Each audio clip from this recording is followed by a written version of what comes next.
Welcome back. I'm Jess. And I'm Michelle. And today we are going to tackle decision fatigue in the kitchen. We are going to give you some tips and tricks on what helps us get over decision fatigue. And hopefully, some of these tips will help somebody out there. It's definitely a thing in menopause and perimenopause, whereas you just, you feel very overwhelmed. That is a normal symptom of menopause. But the whole idea of like what to put on the table every single day is a big overwhelming feeling, and it really affects us. We have different ways that we combat this Mhm. decision fatigue because of course we have to have food on the table for our families. So today we're going to get into that, and I'm going to go ahead and get started with some of the things that I found that really helped me, that I have adopted to getting food on the table more readily, more creatively, and to keeping my family happy and fed.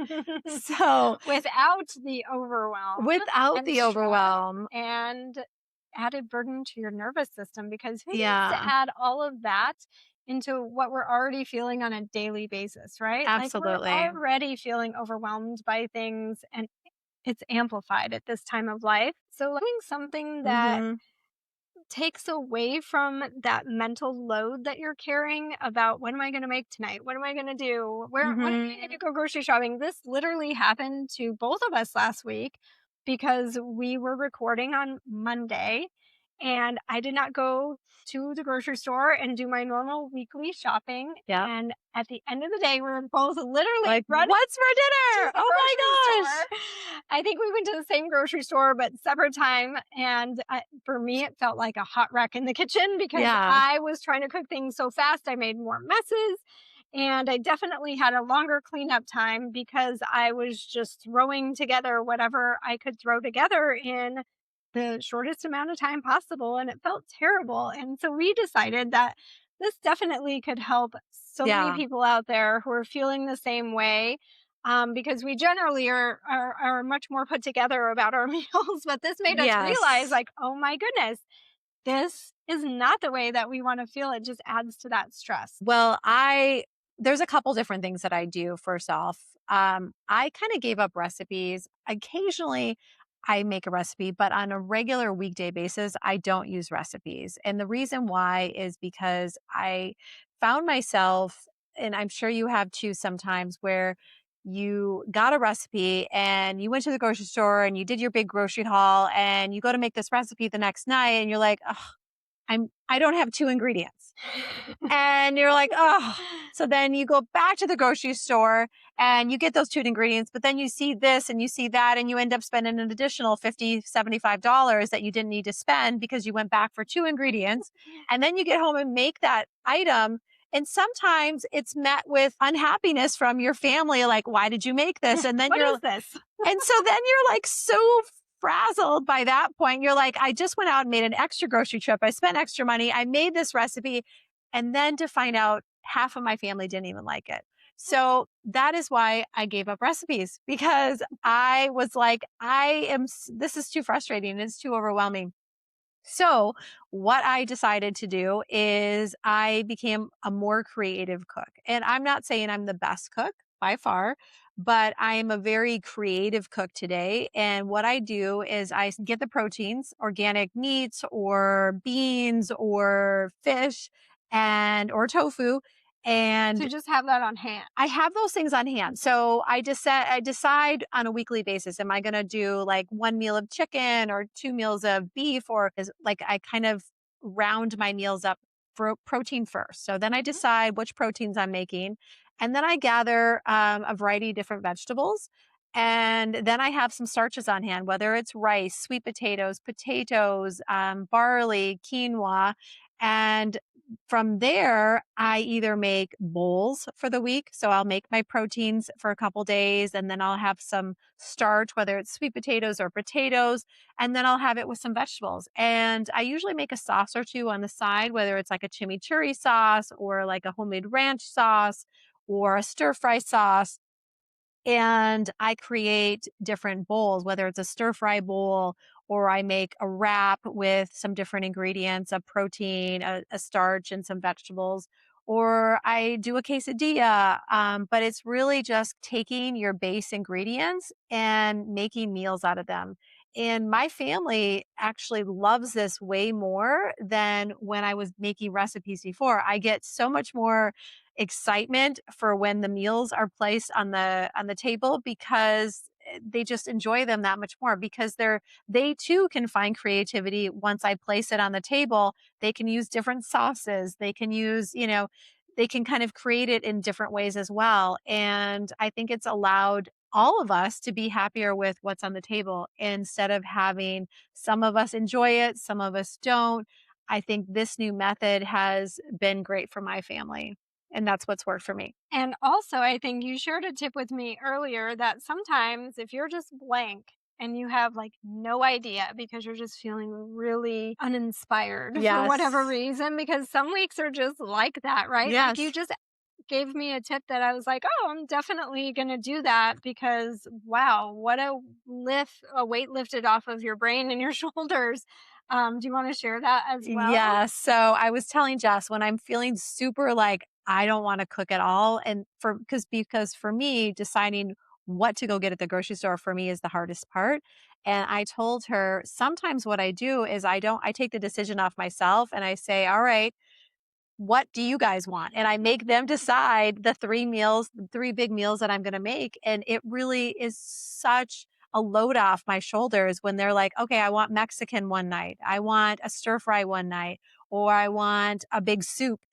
It is a huge weight off my shoulders when they make the decision because that is half the battle. Once you have deciding what is going to be eaten, it is so much easier to put together and get on that table so Yeah, much faster. I love that tip. And And then you I'm already know that it's gonna make them happy. It's in my back pocket.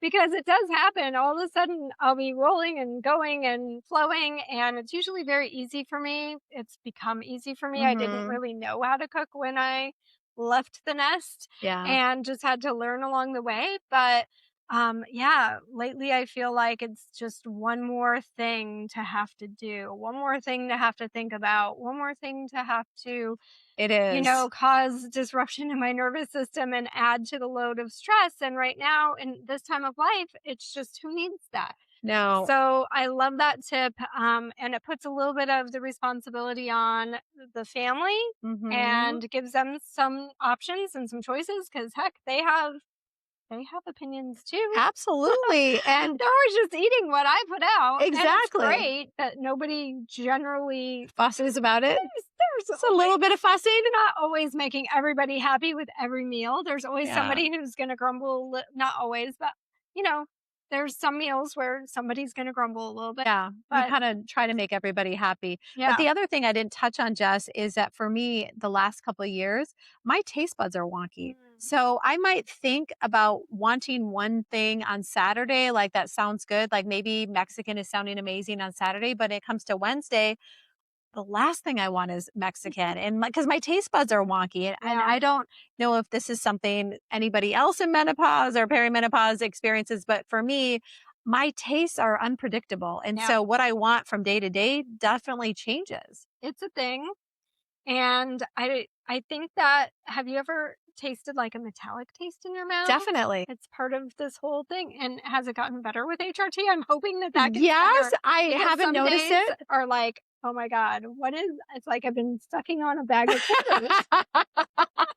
Oh, it's terrible, but yeah, that will throw your taste buds right out the Right? door. Yeah, Yeah, because for me, if it gets like that and my taste buds are all wonky, sometimes I just want something sweet. So yeah, sometimes I'm like, I just want a smoothie for dinner. Like you guys, I'll make you right. guys this. I'll just have a smoothie because your taste buds are just wonky. It's not gonna help with the taste buds, but to have somebody else decide, Oh, yes. because Yes. you can't decide, Yeah, and if you literally have can't. little kids out there, if you have little ones still, the one thing I did when my kids were much younger, I have older kids now, but is you put everybody's name in a jar, and then that day they pick in the morning whose turn it is to pick the meal.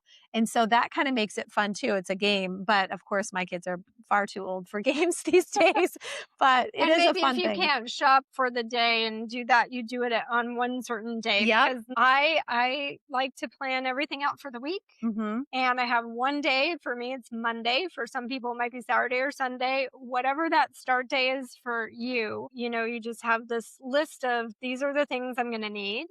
and these are the meals I'm going to make, and I'm going to all the grocery stores I need to go to Yeah. source all these ingredients because it's never just one grocery Yeah. store. It's just a few. So I run the gamut on Monday mornings and hit all the grocery stores. So it's just easier for me to know what I'm going to make. And so you might have that decision that, where they tell you what they want if they're older, or they pick out of the jar. It comes a couple of days maybe before Yeah. you go to the grocery store. Well, definitely for a Um, planner like you, because you like to yes, plan. yes, and definitely keeps me out of the stress zone to not have to go the day of. But some people, are okay with that, and that's great too.